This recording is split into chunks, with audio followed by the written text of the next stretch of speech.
There was a big sales conference coming up, and our boss called us all to a meeting about it. I was tired, having been out late with my friends the night before, and I don't think I was really listening properly.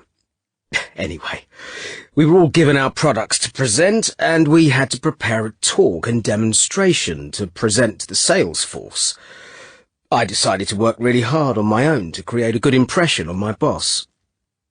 On the day of the meeting, one of my colleagues got up first and presented my product. I was shocked. I tried to find my boss to find out what was happening. It turned out that I had prepared the wrong talk for the wrong product. I was horrified, and it was my turn next to speak. I had to make an apology in front of my boss. It was terrible. I've always paid attention in meetings since then.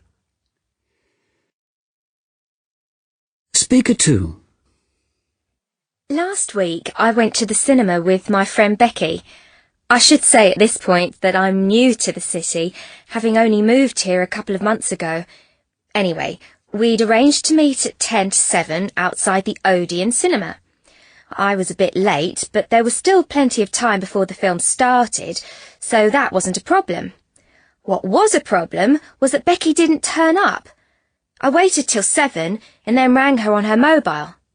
"Where are you?" she says. I tell her I'm outside the Odeon cinema and ask her where she is.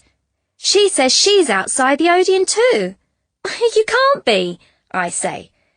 What I didn't know was that there are 2 Odeons in Oxford, and I'd got the wrong one.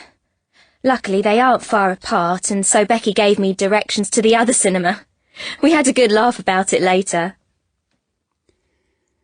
Speaker 3. We hadn't got any plans for New Year's Eve, and my girlfriend and I were wondering what to do.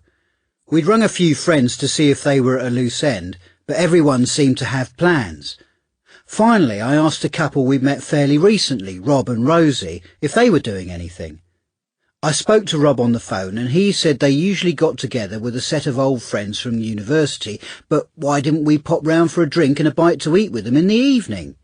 So we turned up about 8:30 and walked in on a dinner party in full swing. And it was obvious we weren't expected, as there weren't any spare places at the table. Anyway, apparently Rob had said New Year's Day on the phone, so we were 24 hours early.